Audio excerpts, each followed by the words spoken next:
Hello folks, I'm Alex. This is Alex Unabridged, and today I've got a little tag for you. This is the I'm so annoyed tag.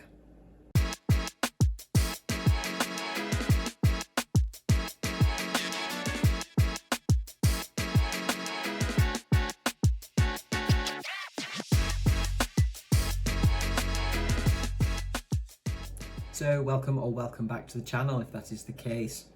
Yes, Tag Tuesday, and I got tagged last week in this tag, which is the I'm so annoyed tag, and I was tagged by Debs over at Rainer Read Stuff, so thank you very much Debs for that. And this was a tag that was, I think the idea originally came from a video by a web of stories, and it was weaponized, I think that's what we're calling it now, weaponized into a tag by Books I'm Not Reading. Links to all of those channels in the description and tag videos, etc.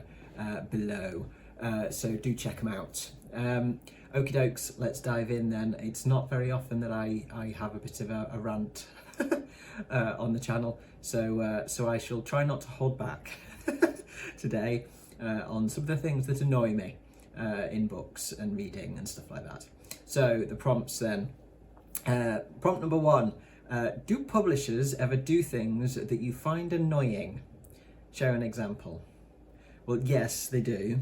They're going to be similar to the others that I've seen from people, if not exactly the same, because obviously we're all annoyed by the same things. And the first one is stickers that aren't stickers. I don't like stickers particularly at all, but at least you can peel them off. But little roundels that look like they're meant to be stickers, but they're not peel-offable. So I have a couple of examples. This one's not quite so heinous.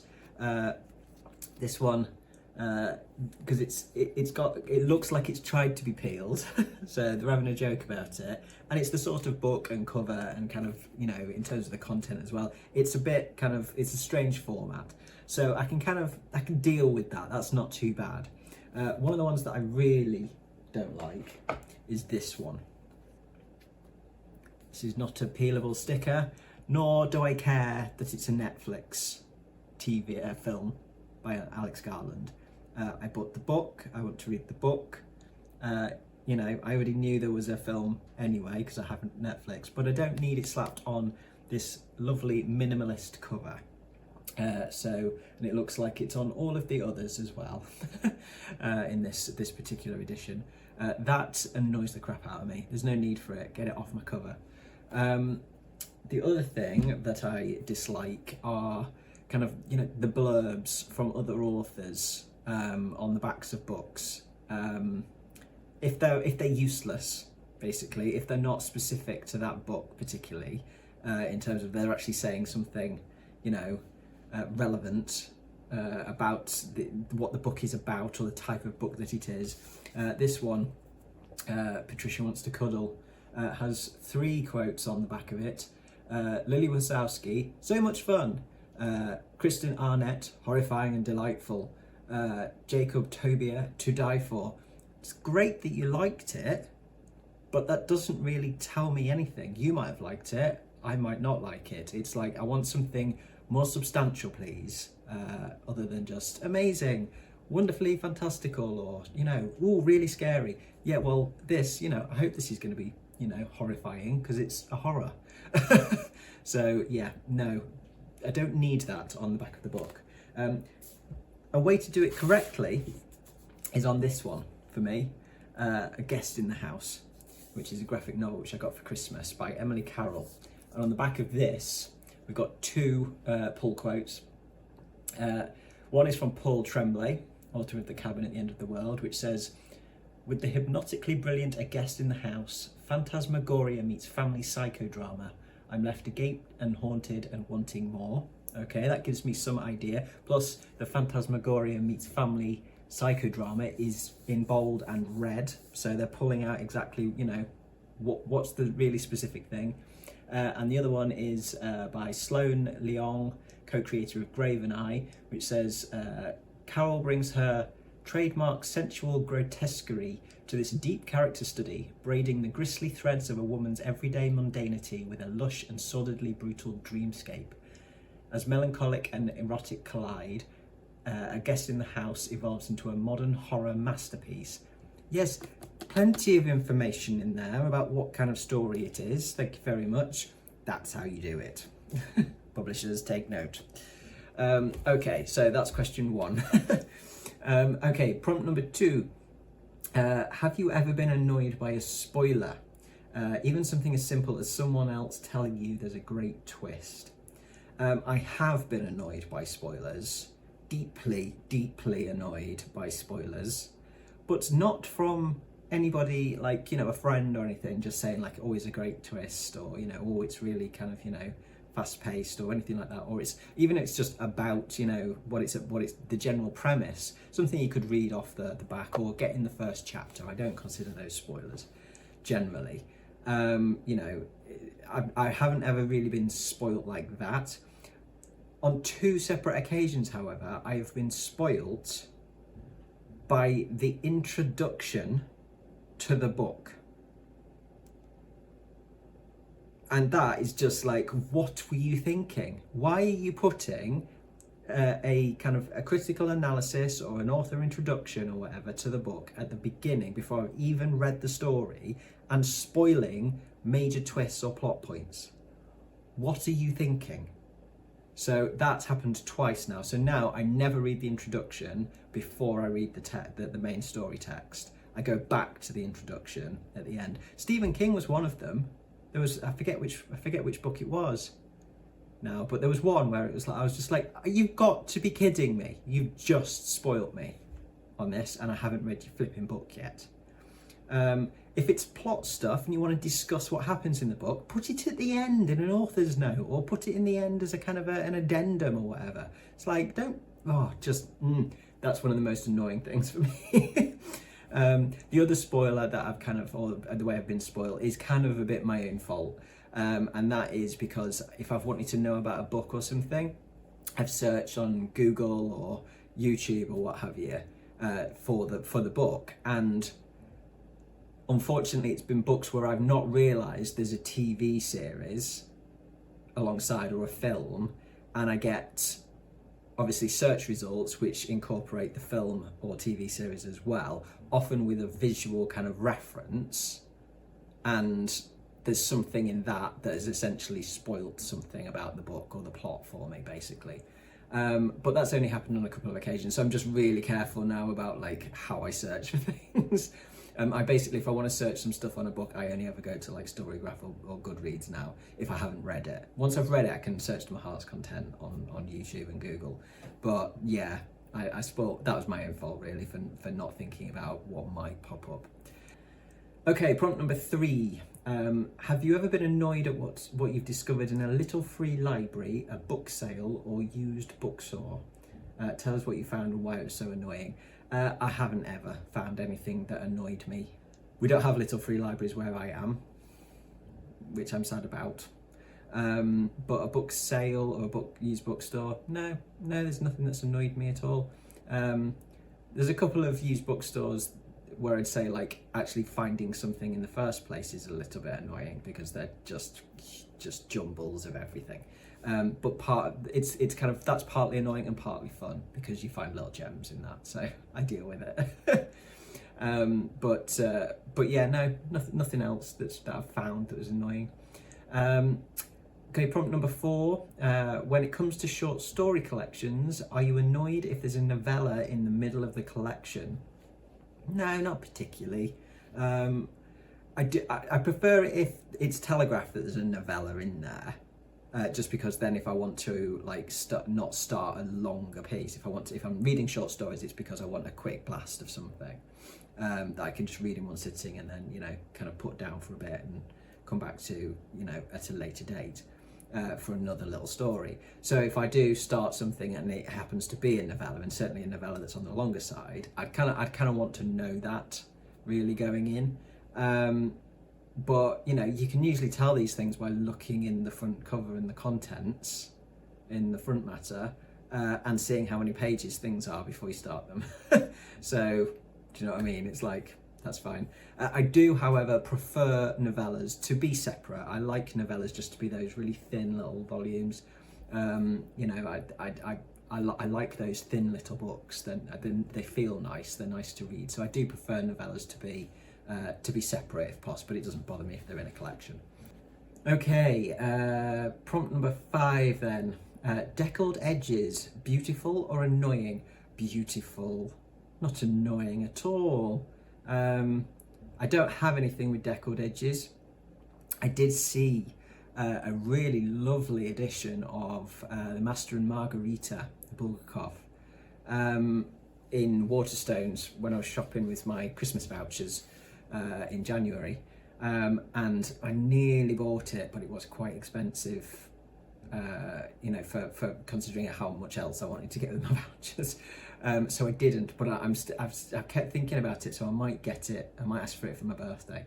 But that was gorgeous, really lovely cover, really lovely texture on the cover, and really beautiful deckled edges. It's a really nice soft visual, an aesthetic, I think, for anything really. So yes, deckled edges, all good. Okay, prompt number 6 then. Other people's annotations in a used book or library book, annoying or are you okay with it? Used book?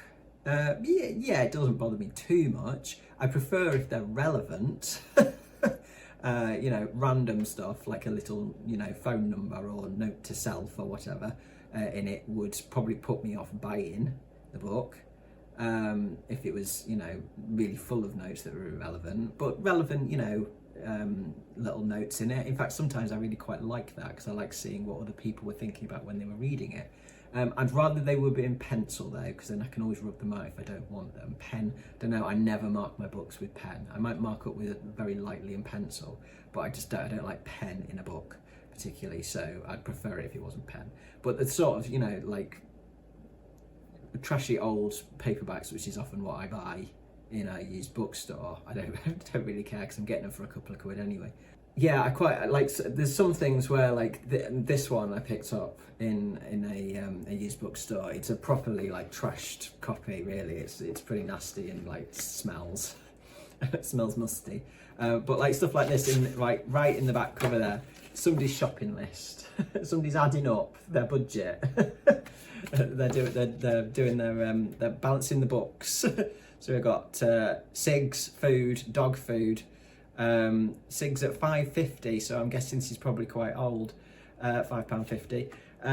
So yeah, I reckon that's pretty old. But yeah, that kind of thing just amuses me a little bit, and I like it if I find like old things that people have used for bookmarks in used books. I like that.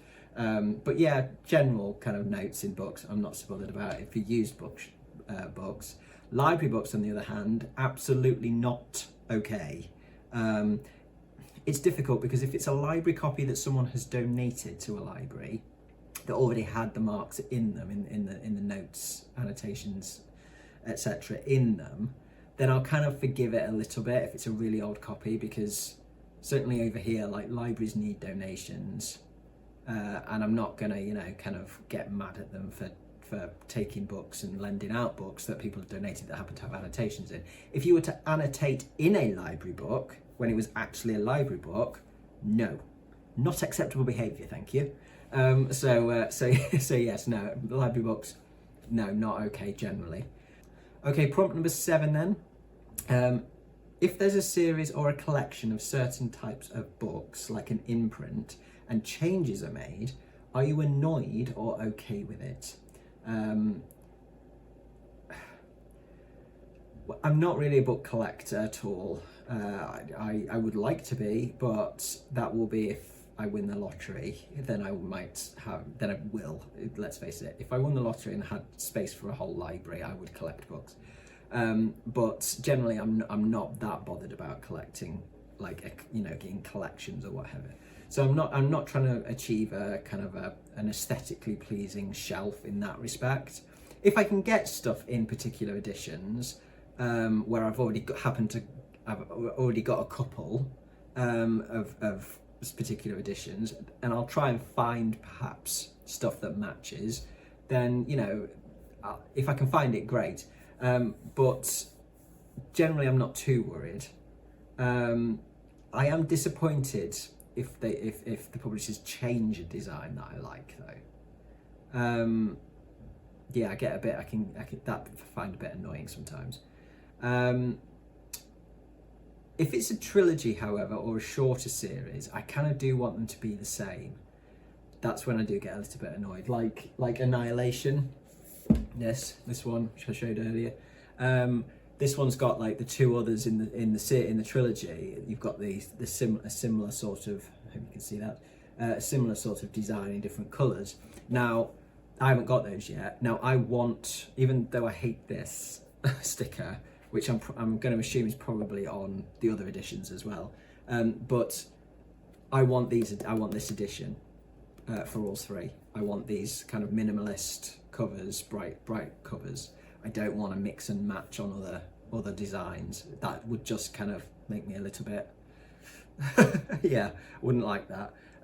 So I got this from a place in Scotland, and they did have the other two in the same edition when I was there last year, and I'll be back up there at that bookshop in May. So I'm, fingers crossed they've still got them, and in which case I will pick up both of them and make sure I've got them, because I loved this anyway. This was a fantastic book, and I definitely want to read the other two. So yeah, I'll try and get hold of the others of those. So yeah, if it's a trilogy, stuff like that, then I would like, you know, try if at all possible to kind of get the right, you know, the same design, the same editions. Okay, problem number 8 then. Do the decisions of characters in a novel ever annoy you? Share the book on what decisions you found annoying. Yeah, characters annoy me, but sometimes they're meant to. And that's a good thing. You know, I don't want every character to be, you know, lovable and likable, because then you don't get tension, you don't get stakes, and you don't get kind of like interesting relationships and, you know, kind of conflict. You need conflict. So sometimes absolutely they annoy me, but sometimes they're meant to be annoying.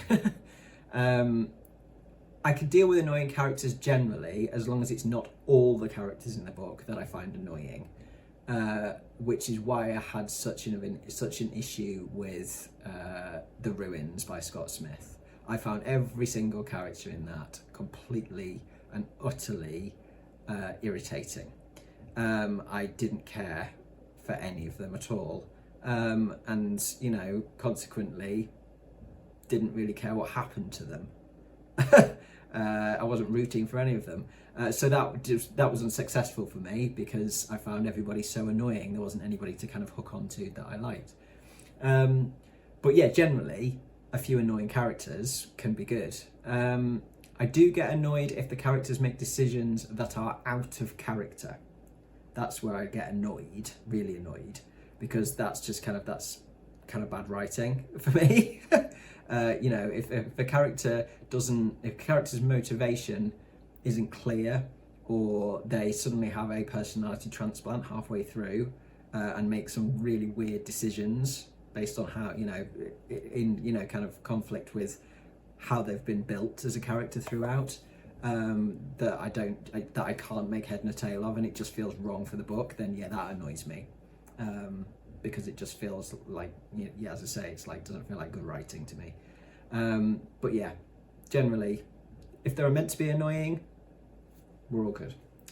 Okay, problem number 9. Are you ever annoyed by how someone organises their books? What do you find annoying? Generally, no, I don't find other people's way of organising annoying, because it's not my way. Do you know what I mean? It's like, you do you, basically. You do you. If you are happy with how you've organised your books, or not organised your books for that matter, if you are a piler of books rather than somebody who likes really neat shelves, then go for it. Do you know what I mean? It doesn't bother me.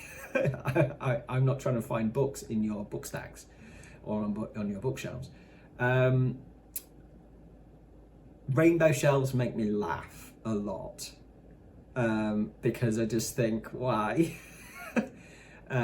And just I've only ever seen folks who've done that, rainbow shelving, you know, where everything's in colour order, colour format. You know, I've only ever seen them inevitably get pissed off at the fact that they can't find the book that they're looking for, because they can't remember what colour the book spine and the book cover was, and they can't find it on their own shelves. And so it's like, well, you kind of brought that on yourself, didn't you? So yeah, it doesn't annoy me, but I just find it highly amusing. I will tell you a secret though, and I'll do this because she's not here at the moment, but my wife, the way that she organises or doesn't organise her bookshelves drives me nuts. Yeah, I cleared the shelves that are just to my left here a while ago so that I could fit on all my books. And granted, my side of the shelves isn't organised like other than books that I've read, or well, fiction, books that I've read, then lots of books that I haven't, and then like comics that I've read and haven't, separate, non-fiction, read and haven't, not separate, etc. So they're not alphabetized or anything like that. But it's a small shelf, do you know what I mean? And then I've got other shelves upstairs which have kind of got the same stuff, same sort of organising system on. But yeah, I changed the shelves around so that like I could move her stuff to one side and keep my stuff separately. And so I kind of put them in sort of fiction and non-fiction for her, as I shelved them and said, you know, I'll leave you to organise it. She's like, oh yeah, I will. Never organised it, and it's like some organisation, just a little bit, just a tiny bit, because yeah, I don't know why, but it's like I guess it's because it's like it's on my shelves or our shelves, so I want organisation, but no. But I can't complain really, because that is like the one thing that she's not bothered about organising, whereas everything else she organises like, you know, to the nth degree. And usually I'm the one who just doesn't organise anything. So I guess it's payback, isn't it? So I'll suck it up. Okay, prompt number 10, share something bookish that you find annoying. Dog earing pages, I don't like. I don't like having to like get a second-hand book and go through and like, you know, fold out all of the dog ears. Coffee cup stains on covers, things like that. It's like just generally kind of not treating the books with just even just a small degree of kind of like niceness, or like, you know, coffee cup on book and stuff, especially on a front cover. I'm just like, no, poor book. Yeah, I don't like that. This might be a controversial one. Dust jackets. I know they serve a purpose, and I'm not annoyed at that. But either I've got to read with it on and then it just kind of gets in the way and annoys me, or I've got to take it off every time I want to pick up the book to read it, which annoys me, and then put it back on at the end. I just find them really annoying. They're just one of those things I just find really annoying. There must be, I keep thinking, is there a better way? And there probably isn't. So they've been around for ages, which is, you know, says a lot. So yeah, dust jackets just annoy the crap out of me. On the audiobook side of things, bad narration on an otherwise great book, that annoys the hell out of me, because it's like, well, you've just ruined it now, haven't you? And this is one which has become a bit more of an annoyance recently because I've been reading more ebooks, and that's poor proofreading or formatting in ebook particularly.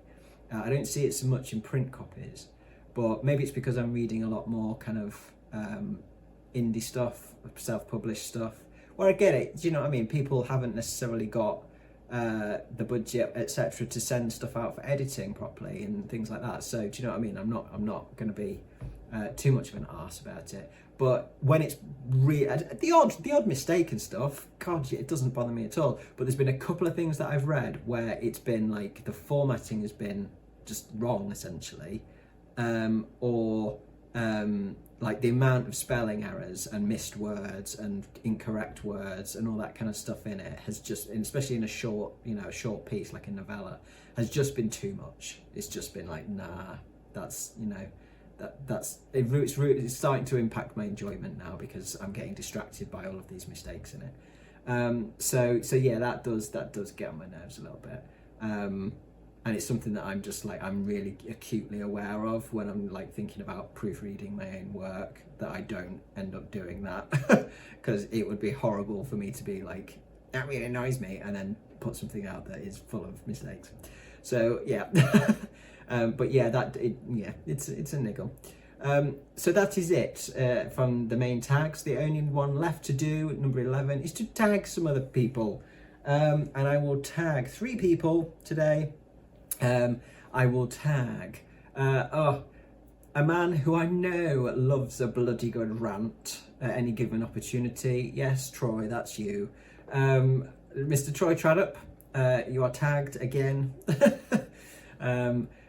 Someone else who I've seen do some quite amusing rants on occasion, and that's Nick from another BookTube channel.